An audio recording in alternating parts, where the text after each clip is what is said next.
Good morning. Welcome to White Bear Unitarian Universalist Church, a community of youth, adults, and children bound not by creed but by covenant, living into the values of courage, reverence, and compassion. I am Jillian Lampert. I use she, her pronouns, and I'm a member of the board of directors.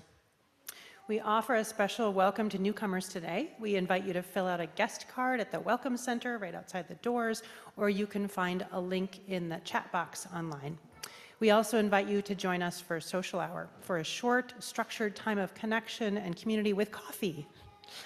If you have a prayer request today, please place it in the prayer bowl in the sanctuary or in the chat box before the opening hymn. We are excited to invite you to our congregation-wide potluck next Sunday, May 22nd at 12:15 p.m. Instead of social hour, we will gather for food and companionship. Sign up to help out or just let us know what you hope to bring on the table in the atrium. We are also holding a gathering for folks considering membership just after the potluck next week. Our Membership 1 class will take place right after the potluck from 1 o'clock to 2:30. Welcome to our church, where together we grow our souls and serve the world in love.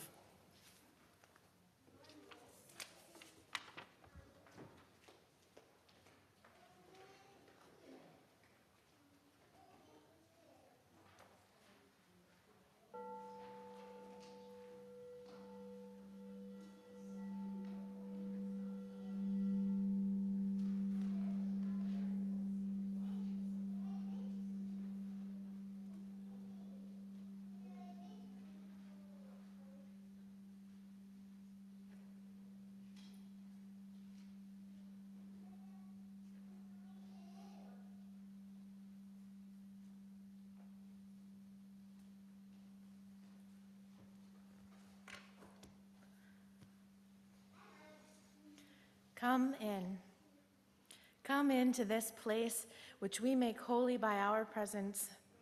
Come in with all your vulnerabilities and strengths, fears and anxieties, loves and hopes.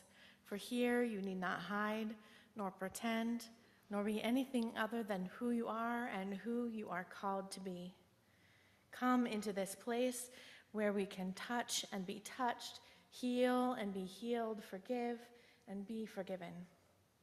Come into this place where the ordinary is sanctified, the human is celebrated, the compassionate is expected. Come into this place. Together we make it a holy place. I'm Reverend Sarah Goodman. I use she, her pronouns, and Mina Houtal will lead us in our chalice lighting.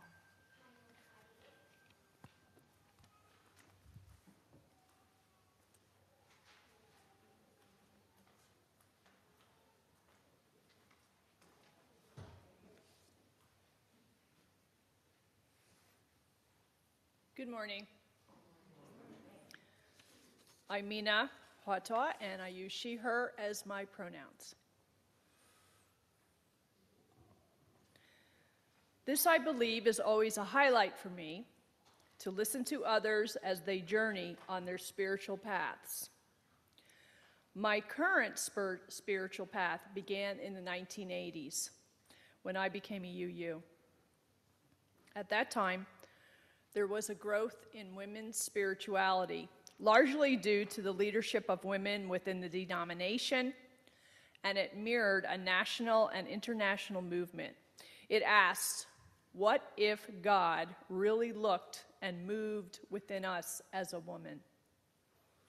And not just one woman, but as many different women that represented the natural world and included women of color, or different ages through our life cycle, being called a witch, a wise woman, a crone, a mother or maiden, goddess.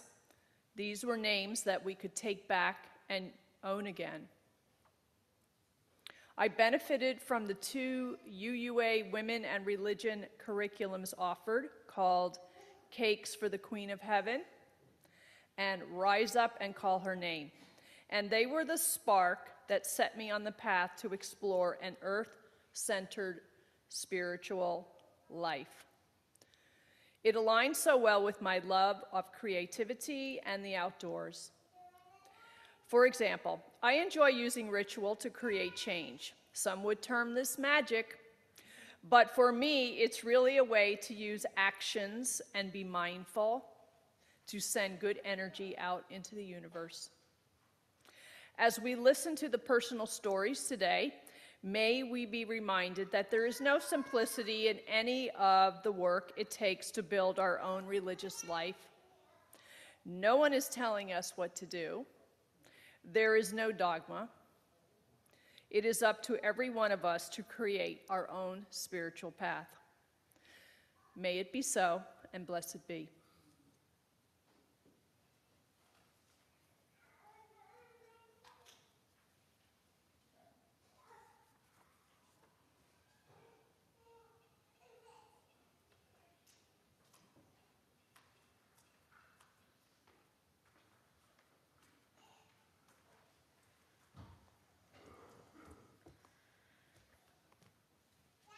Join me in our opening words.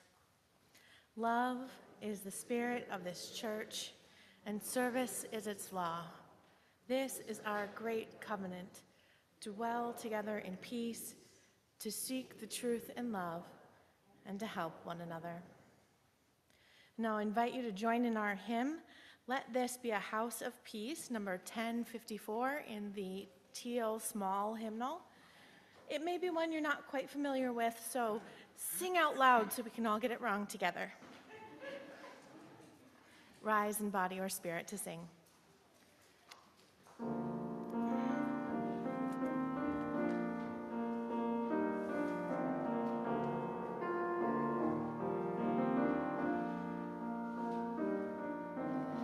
Let this be a house of peace,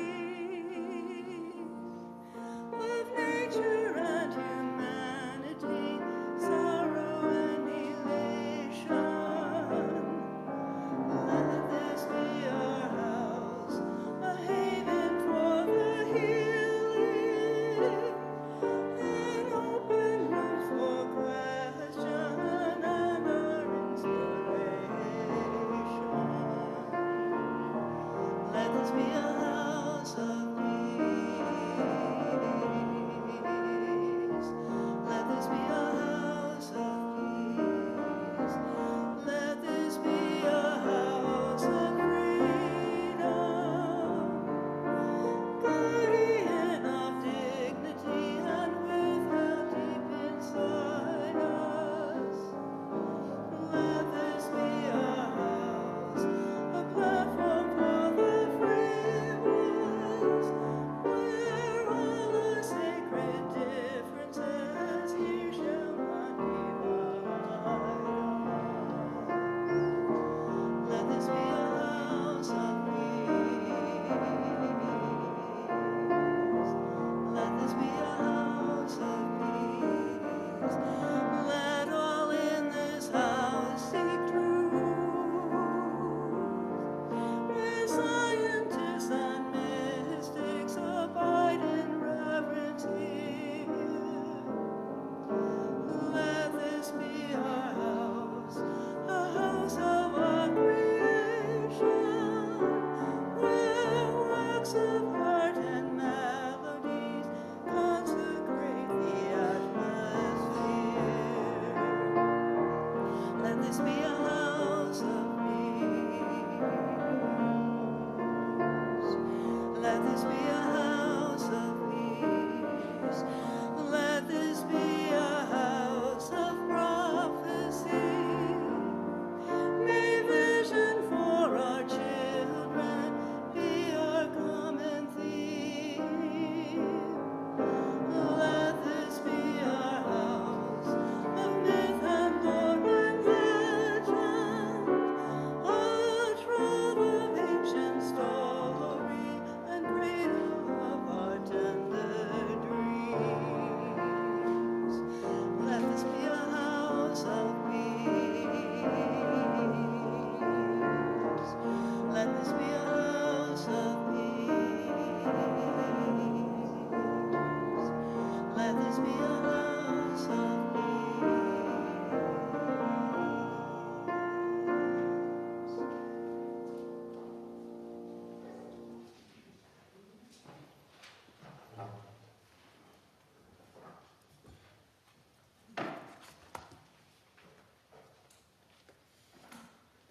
I'm Assistant DRE Nico Van Ostian, and my pronouns are they, them.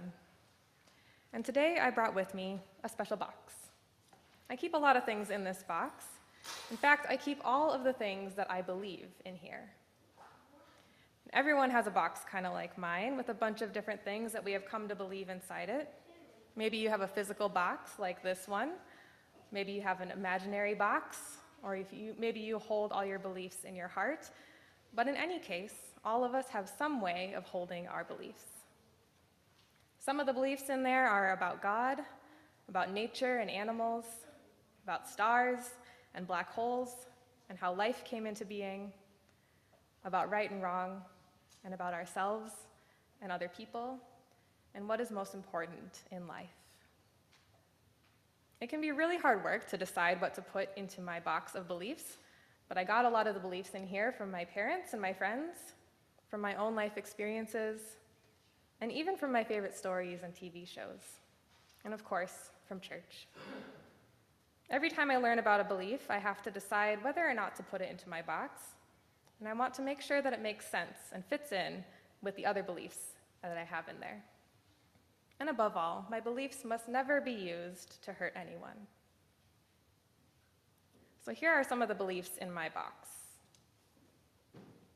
I have a chalice that represents the sacred space we set when we light a chalice. This chalice reminds me of my UU community. I have a stone. This is the stone that I use for our feelings check-in ritual in RE classes and in other spaces. And it calls me to bring my whole self and center whatever I'm bringing with me into the space, because I know that others there will help me hold it too. I've got books in there too. These are the stories of Unitarian Universalists, the complicated and messy history of faith and love and revolution. From these stories, I learn about UUs who've always worked to be on the right side of history.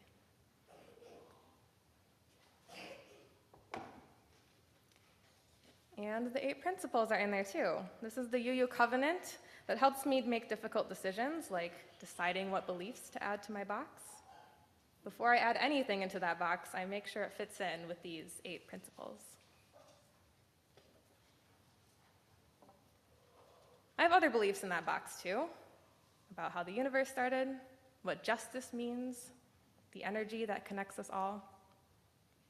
And Unitarian Universalists might have really different things from one another inside of all our boxes, and our beliefs might change as we grow and learn and experience new things. You'll notice too that I don't have a lid on top of my box.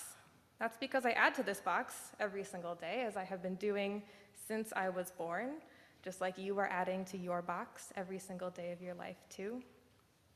Sometimes I even have to take beliefs out of my box because I no longer believe them, which then makes room for new beliefs, and that's all part of the process too. I have lots of different things in my box today than I did when I was 7 years old, and if you peek into my belief box when I'm 30 or 40 or 70, I'm sure you'll find some differences between the beliefs I hold now and those that I will hold then. If my box gets too heavy as I figure out which beliefs belong in there, or when I encounter something sad or difficult, I can count on other people in my life to help me hold it. That's one of the beautiful things about being part of a community like this one. We can count on one another to help hold our belief boxes when we get tired. Sometimes we need to carry these boxes together because holding new ideas and challenging old ideas is heavy work, and we need each other. This is what it means to be Unitarian Universalist. Our beliefs matter, and we are committed to constantly learning and exploring those beliefs together. It is now time for us to sing Go Lift It Up as a blessing for the children and youth who are heading out for their religious education classes. So as we all sing right now, I invite the children and youth who are registered for RE to make your way out of the sanctuary, and I'll meet you right out there. So please rise and body your spirit for hymn number 1057 in the small teal hymnal.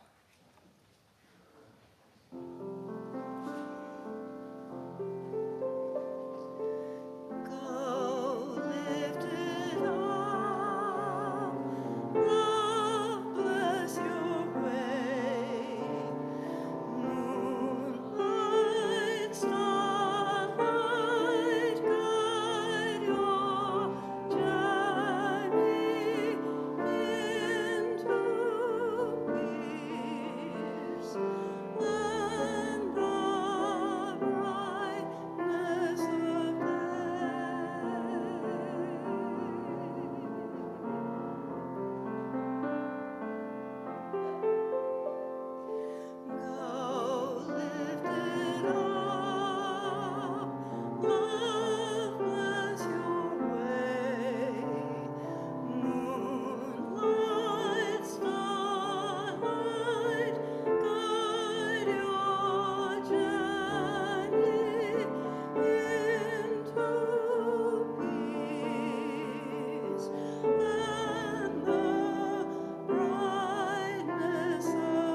Now I invite you into the spirit of meditation or prayer. Find a comfortable position for your body.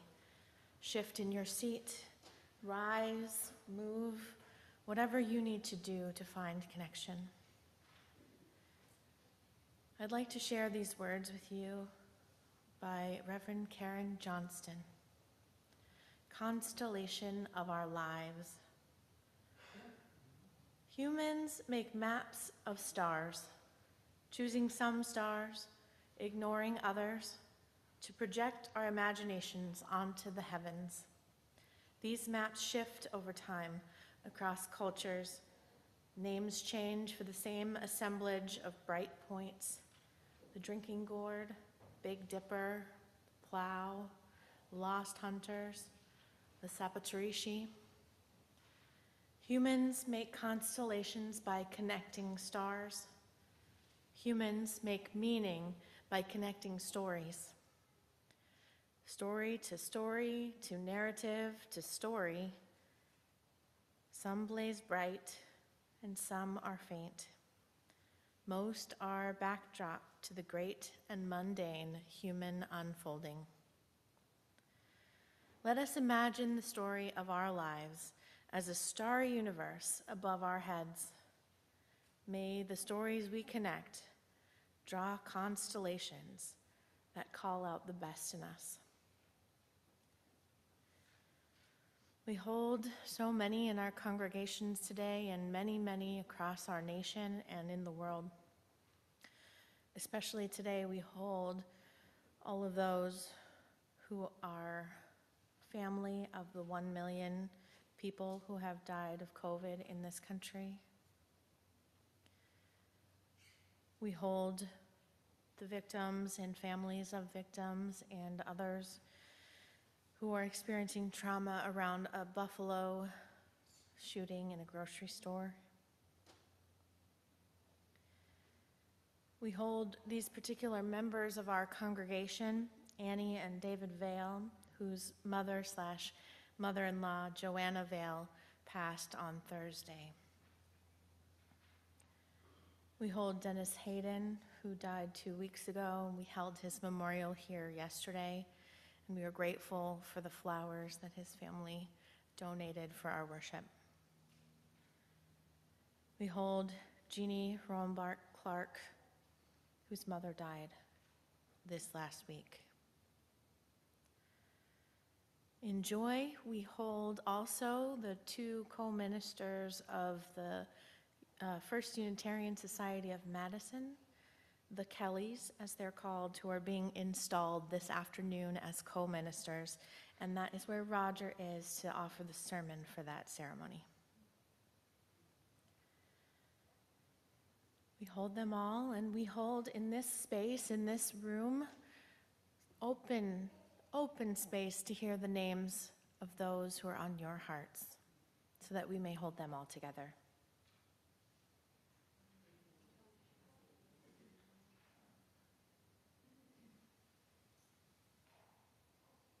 For these and many more, we say, we hold you. Amen.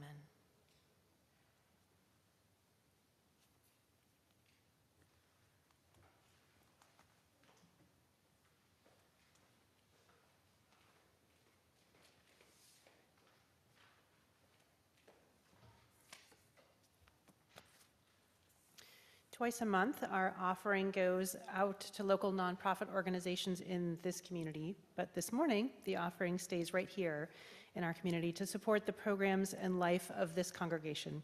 The baskets will be passed this morning, and you can also give in several ways. You can contribute online, you can send a check or leave one in the locked box outside the front office, or you can follow the text to give prompts on the screen. However you give, thank you for your generosity and your faith in this life we live together.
It has long been a tradition in this congregation for members to share their stories with us, giving a snapshot of their lives and beliefs in that one instant, that one moment in time.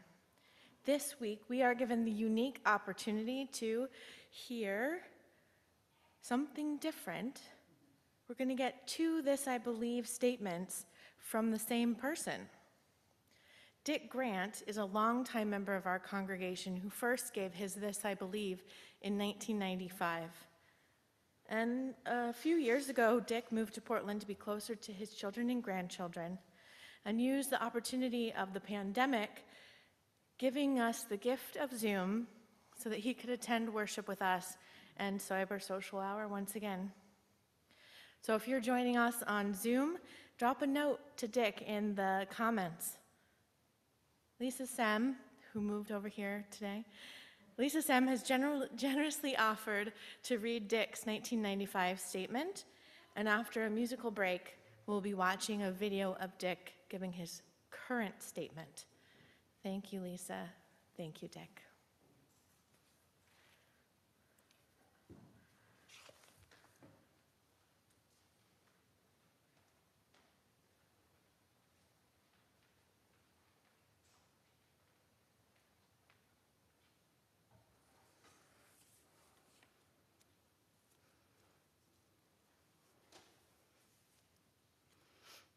"27 years ago," Dick wrote. "A few weeks ago, I spent time looking up at the broken off branches of an old pine tree. When the tree was young, these lower branches served the tree by reaching out to the world, taking in sunlight and CO2. As the tree grew and new growth emerged at the top, the tree reluctantly let go of the lower branches in the storms and winds. As I thought about the tree, I saw a metaphor for my life. The old behaviors, beliefs, methods I used in younger days served me well for their time. But as the new branches of my life were touched by the sun, I could let go of the old. I realized that I didn't often let go of the old. I often cling to that which doesn't serve me anymore. My struggle, in a nutshell, is discovering that from the past which I still value, which still serves me, and letting the rest go. I want to begin by calling in the grandfathers. This is a God-calling ritual I have participated in with men. I call in the grandfathers who dwell in the north, the king grandfathers, the place of my joy. I call in the grandfathers who dwell in the south, the warrior grandfathers, the place of my anger. I call in the grandfathers who dwell in the west, the magician grandfathers, the place of my fear. I call in the grandfathers who dwell in the east, the lover grandfathers, the place of my sadness. I call in the grandfathers who dwell below, the place of my ancestors. I call in the grandfathers who dwell above, the place of spirits. I call in the great majesty, that which is unknown and unknowable. Robert Moore and Douglas Gillette have written about 4 masculine archetypes: king, warrior, magician, lover, and this prayer relates to that imagery. I participated in a weekend retreat with men and began to learn balance among these archetypes. I'd been mostly king in my life, seeing clearly the order needed for things to get done, seeing things in black and white, trying to be a good husband and dad. My lover was weak, that part of me who feels and expresses sadness, that part of me which celebrates pleasure. My warrior was weak. I found myself avoiding conflict, reluctant to take a stand, stuffing anger. I probably learned it's not nice to be angry. And my magician was weak, that part of me that can see things from other points of view. As a trained scientist, I'd honed the tools of the scientific method to solve any of life's problems. As a boy, I learned to take things apart, put them together, to understand how things work. My mom and dad affirmed me for these skills, and I spent many happy, solitary hours building things of wood and playing with erector sets. In school, I always did well with concrete things, chemistry, physics, all the left brain sorts of skills. So this was the path I took in school, majoring in chemistry, solving technical problems, development of social skills, art, and other right brain skills was slow, and I didn't feel much anger, fear, sadness, or other emotions.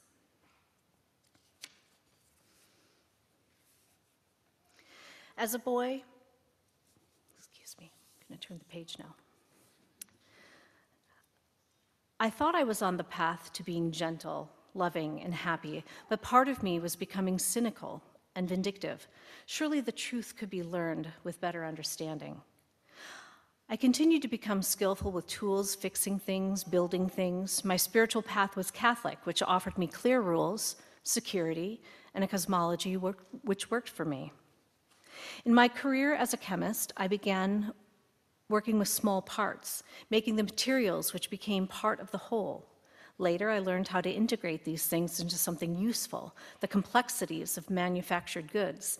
It's always been harder to deal with marketing, sales, and customers than to work in the lab. Maybe I became a chemist because that was a higher calling than being a cook, but I love to grow food, prepare it, and even do the dishes. I like working in the lab. At home, I expected my wife to see the light and keep the house right, that is, my way. I've abdicated some of my parental responsibility to my wife, let her take on the burden of dealing with the difficult questions: what schools, what spiritual path? In my roles as father, worker, husband, Christian, I felt there was something missing. In the recent years of my midlife work, I discovered some new ideas, books, friends, and felt boxed in with the conventional wisdom, with the external expectations, and began a journey of exploring Native American spirituality, shamanism, men's work, art, individual responsibility for needs. I decided to explore what lay beyond the edges of Christianity. At Wounded Knee on the reservation of South Dakota, I examined my prejudice and lack of compassion and came to believe more in the Native American axiom, we are all related to the two-leggeds, four-leggeds, rocks, and trees. I learned about shamanism and explored alternate realities in the journey through my imagination.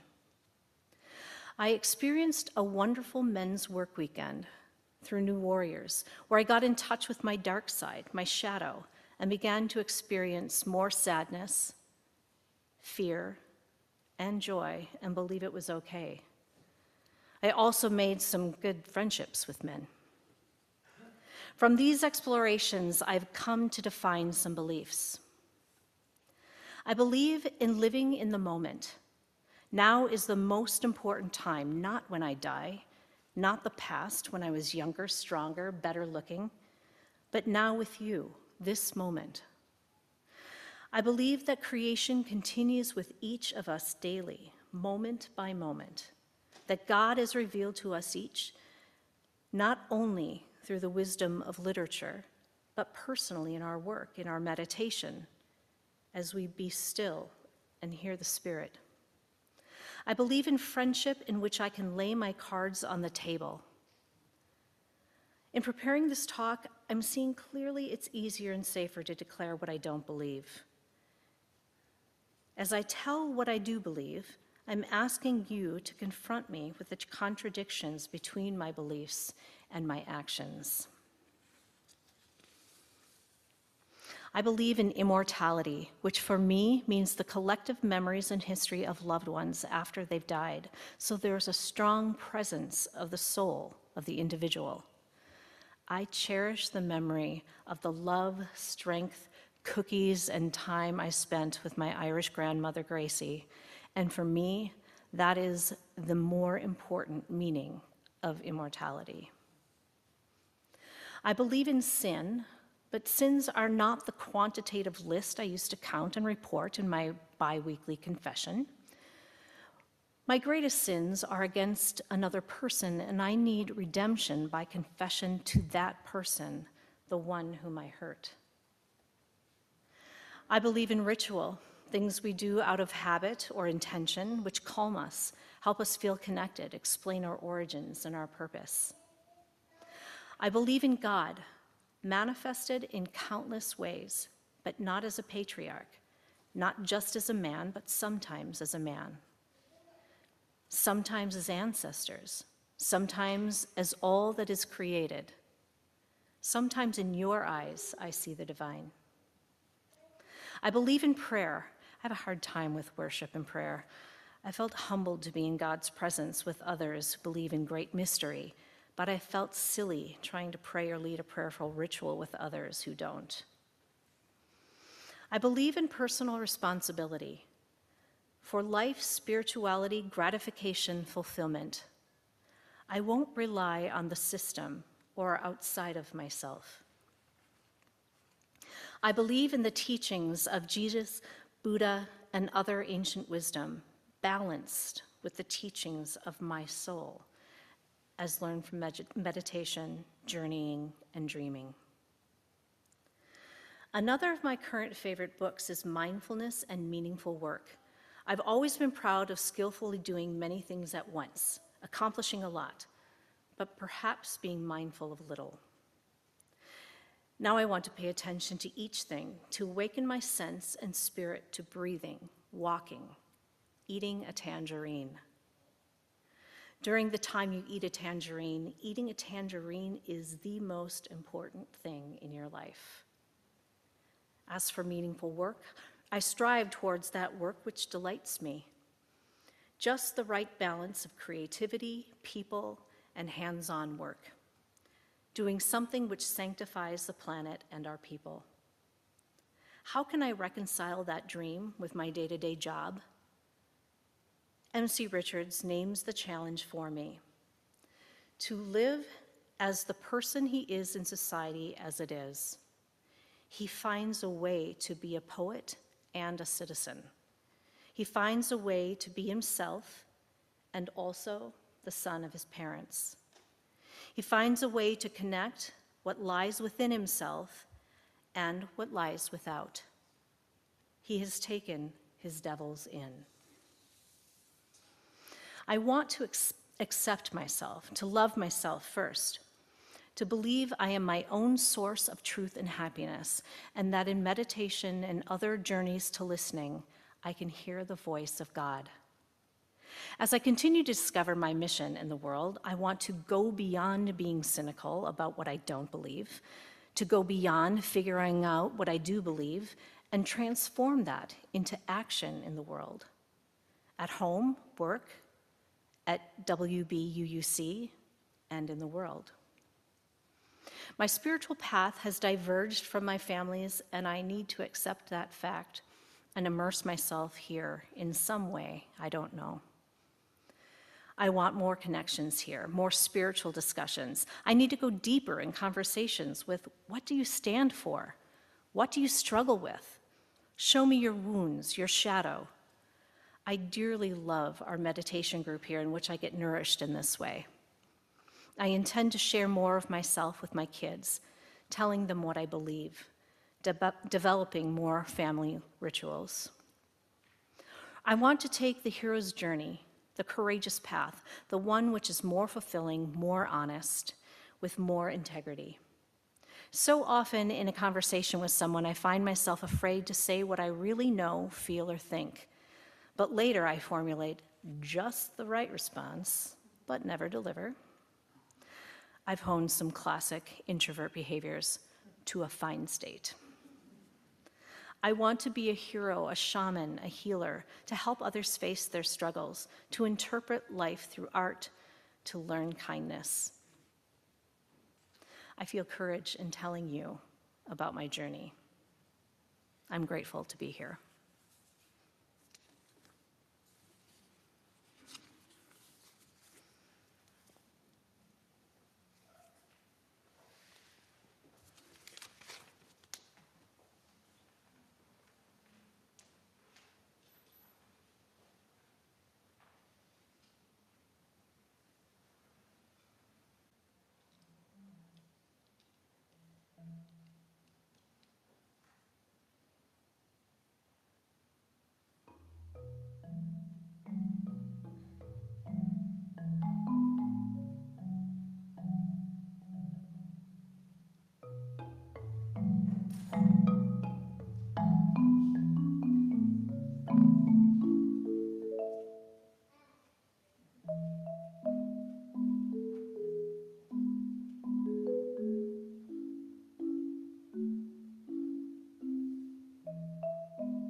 Good morning.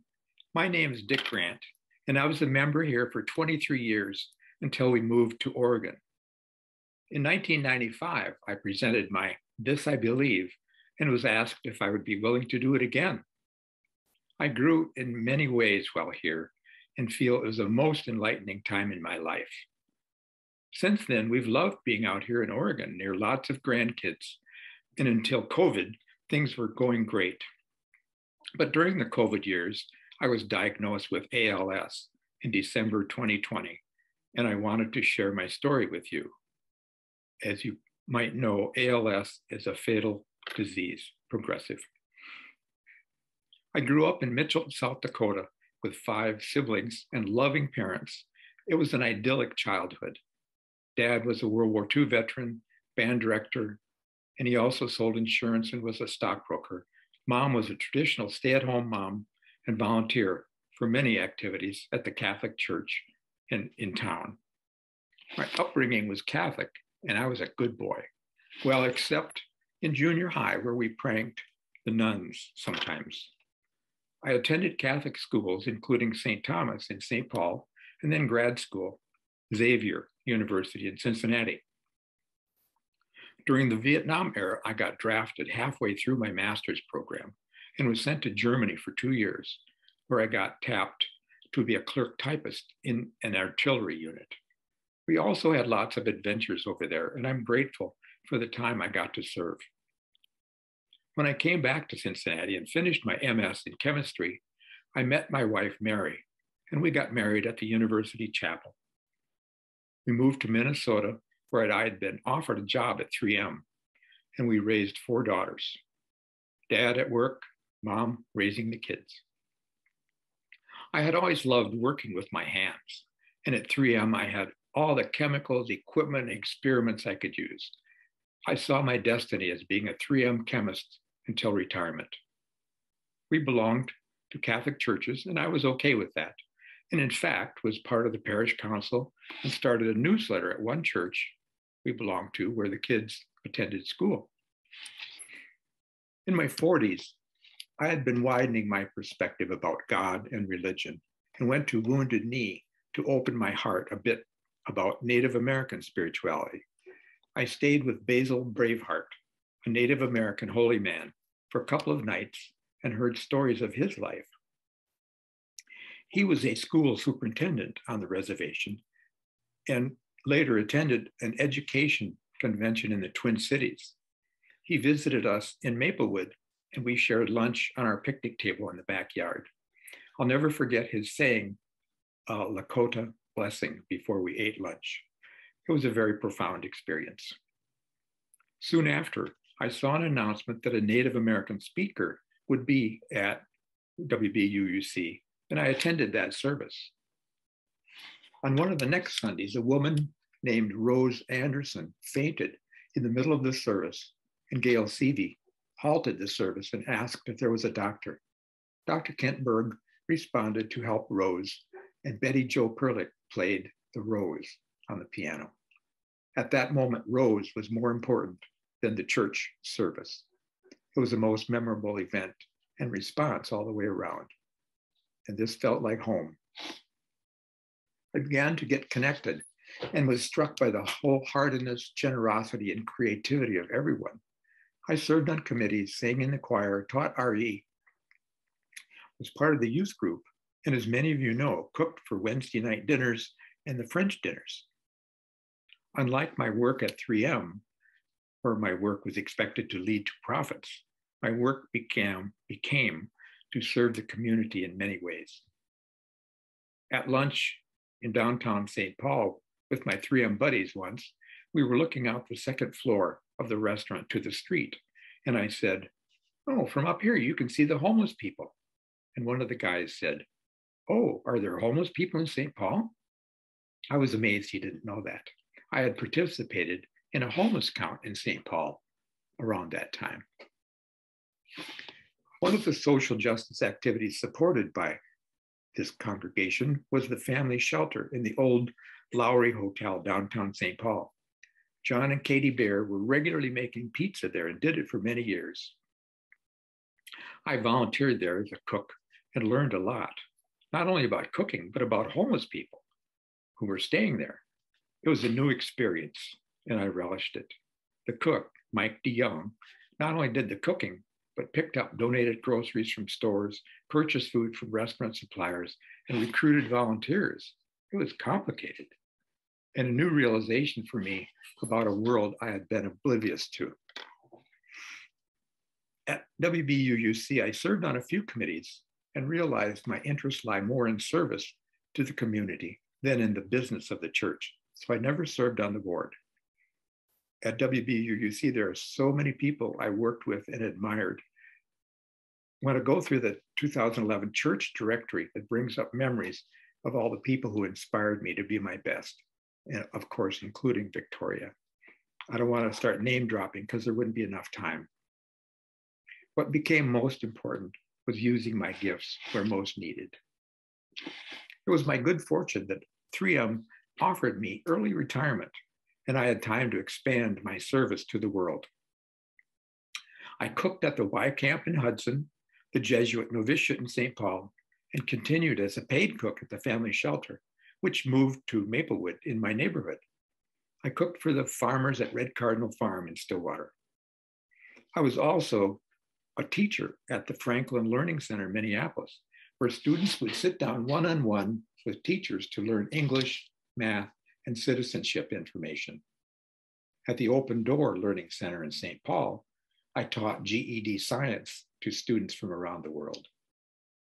Being a somewhat introverted lab chemist, this was a new challenge, which went pretty well, having a skilled teacher partner and good leaders at the school. We followed the grandchildren's call to Oregon, and I attended First Unitarian for a couple of years. Again, cooking in the homeless shelter, singing in the choir, teaching RE, and participating in the men's group. Again, very fulfilling and larger than WBUUC. I also cooked at a couple of elementary schools in Portland. We were renting houses, and in 2018 moved to Newburgh, a small town west of Portland. There's a UU fellowship in McMinnville, a nearby town, and I enjoy the intimacy of the smaller community, which reminds me of WBUUC back in '93, where pretty much everybody knew everybody.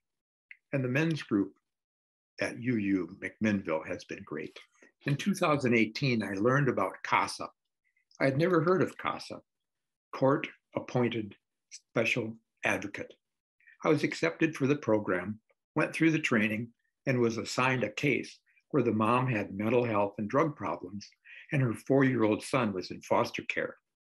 He and I became buddies and played together at parks. I could still outrun him. I was pretty naive about drugs and mental illness and did the best I could to advocate for the boys' interest at court hearings. I also conversed with family members and tried to just be present to their stories. At age 74, I was still feeling healthy, riding motorcycle and going to the gym. A UU friend who was also into Buddhist practice got me interested, and I've been following the Zen Studies podcast.com ever since. Domio Burke's podcasts are very inspiring. But through the first year of COVID, 2020, I was not going to the gym and being careful as required to avoid the virus. Toward the end of 2020, it became clear to my doctors that I had ALS because of my body cramps, twitchy muscles, loss of strength, and other tests. Military veterans have shown statistically higher incidence of ALS, so I get full disability benefits, including medical and supports like wheelchairs. With ALS, I've given up productive work or even simple work like emptying the dishwasher. Mary has become, as she was when I worked full-time, an extraordinary cook and housekeeper. She's a fabulously creative cook. I could go on and on about her beautiful gifts to me as we go down this road together. Having given up societally valued activities, what is left? I'm thankful I learned about Buddhist practice, where I try to live mindfully and not regret the past, which I can't change, and don't speculate about how bad the future might be. It's been very helpful. Showing up and telling my story has become it. A few weeks ago, when I went to White Bear UU virtual coffee hour, I had announced that one of my longings was to stand up in front of the congregation and tell my story about how it's going. So Reverend Roger picked up on that, and I got invited to present my story virtually. It has presented some dilemmas. Lots of people who love me and whom I love have asked to come visit. My stamina has worn down to the point where that's harder. I have men's groups in Oregon and other Zoom meetings, which have been very supportive and fun. No masks required, and it's saved exhausting travel to meetings. It's been wonderful during the pandemic. Usually the first question to me is, how are you?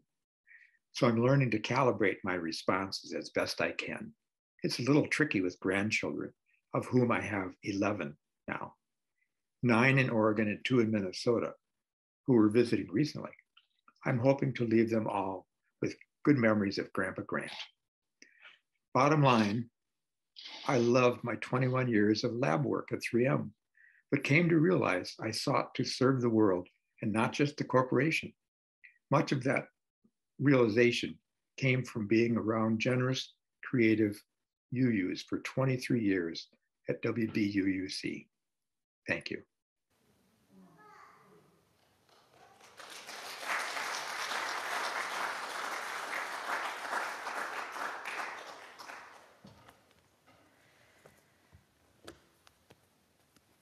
Thank you, Dick. It's time to sing. Are you ready?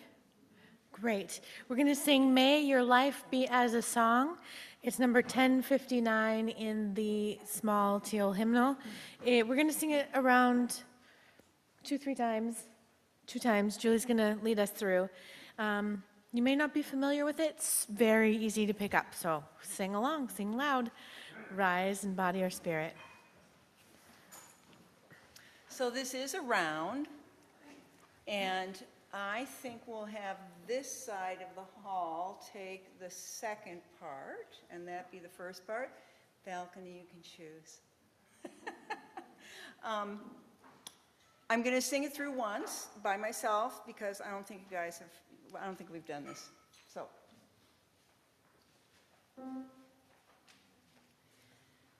May your life be as a song, resounding with the dawn, to sing awake the light and softly serenade the stars, ever dancing circles in the night. So may your life be as a song, remain and to sing awake the light and softly serenade the stars, ever dancing circles in the night. May your life be as a song, resounding with the dawn, to sing awake the light and softly serenade the stars, ever dancing circles in the night, ever dancing circles in the night. All right.